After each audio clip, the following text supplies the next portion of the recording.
At ang kwento naman namin ay sa pinag-ulan ng sinaunang tao sa Pilipinas. Ang kwento ni na Malakas at Maganda.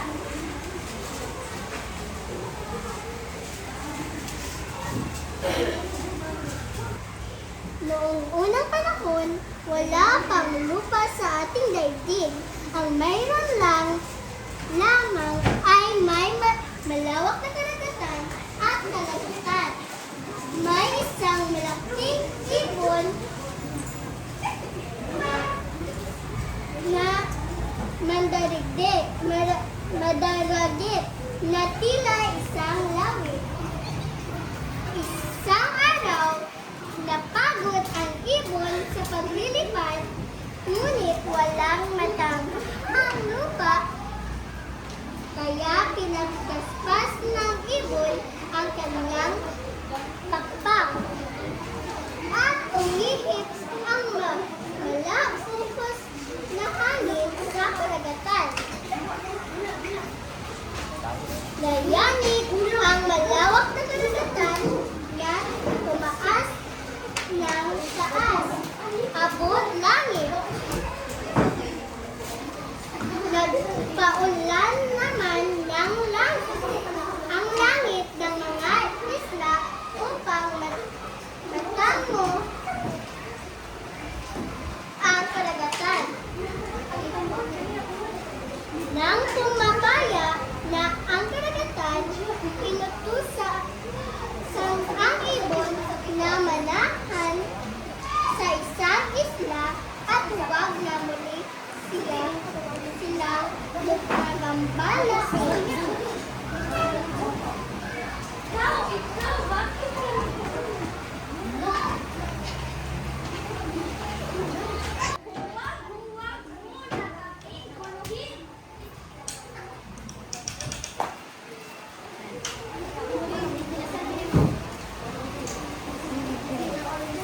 Ngayon, ikinasal ang hanging amihan sa hanging abagat.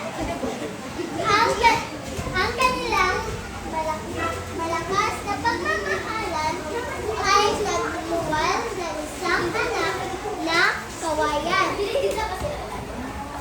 Isang araw, naanon ang kawayan sa isang ilog. Sa isang ilog nang matamaan nito ang paa ng ibon. Nagpapahinga sa isang malaki na dahon. Bakit mo ako tinamaan? Ang ibon ay nagalit naman ito. Tumituka ng ibon ang kawayan hanggang mahati ito sa dalawa. Mula sa pagkakahati, inihawan ang lalaking sobrang lakas at ang pangalan niya ay Malakas. At sa isang kahati naman ay ang magandang babae at ang pangalan niya ay Mas Maganda. Ikinasal sila Malakas at Maganda sa lakas ng kanilang pagmamahalan ay nagresulta sa kanilang mga anak. Lumipas ang mga taon, ang kanilang mga anak ay lumaki na. Sa sobrang kamay ng kanilang mga anak, nagdesisyon ang mag-asawa na palayasin ang mga ito. Kaya sinabihan nila Malakas at Maganda ang kanilang mga anak. Oras na para umalis kayo dito at bumuo sarili ninyong pamilya. Sige, bigyan namin kayo ng isang pagkakataon na iwayo kayo sa sarili inyong paa.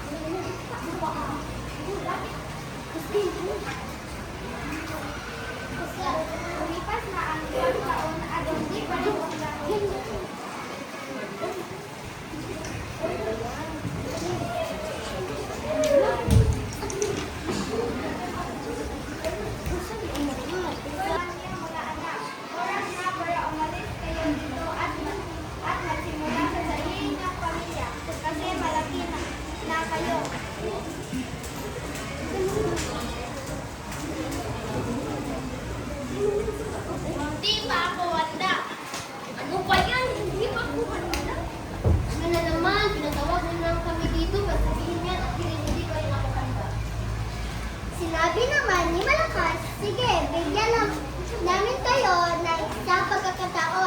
na tumayo kayo sa sarili ninyong paa.